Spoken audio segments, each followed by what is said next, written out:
Okay, it's just gone past us. We were made aware over our police radio of a gentleman that was outstanding wanted on warrants and was believed to be in a stolen vehicle on clone plates. Yeah, he's testing us. Yeah, he's definitely testing us. Just done. There was information that this gentleman had previous history for failing to stop for police and also showed violence towards police. It was apparent very, very quickly he was aware of our presence.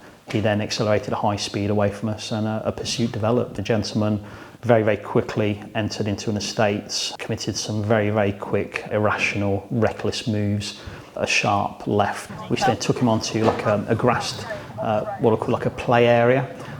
Very, very quickly, we could see that he's gone past a young lady with a young child and a pushchair.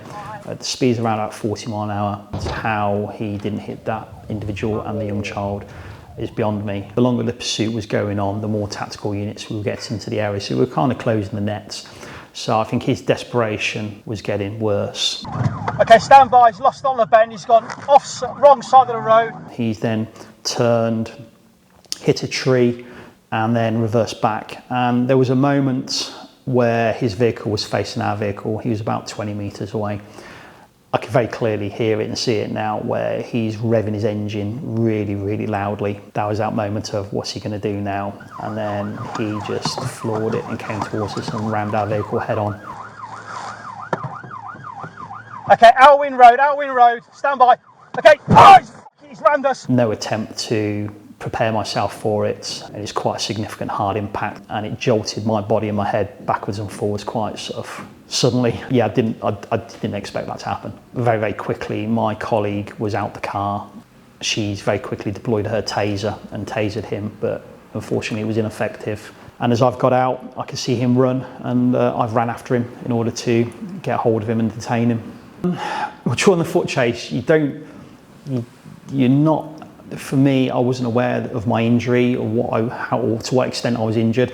My main focus was to apprehend this person who'd completed some very dangerous manoeuvres, was ill intent of using his vehicle as a weapon.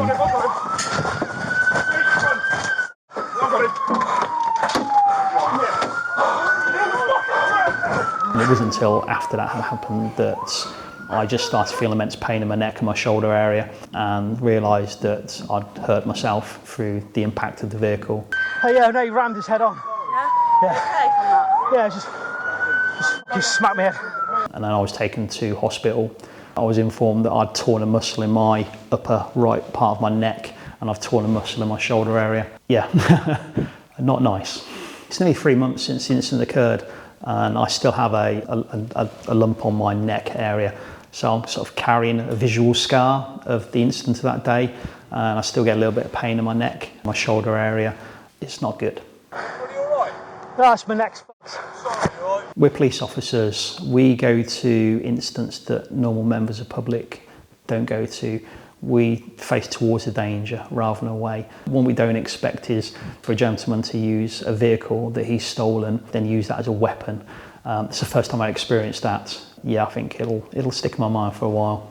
I've got a teenage son and daughter. I've got a fiance. You know, when you do come home and you've got an injury, it does affect them. They go a bit quiet. They're like, "Are you okay, Dad?" And I think my worst fears are, well, what if I don't come home that night? What if I'm seriously injured in hospital or worse? 9 times out of 10, the public are really positive. You know, we get really positive feedback.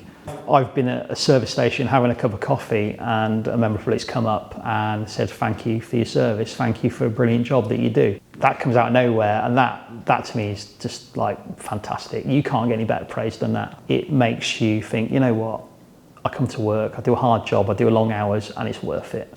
We made a promise to the public that we will look after them and take these dangerous offenders off the street through whatever means. And that's what I and my colleagues will continue to do.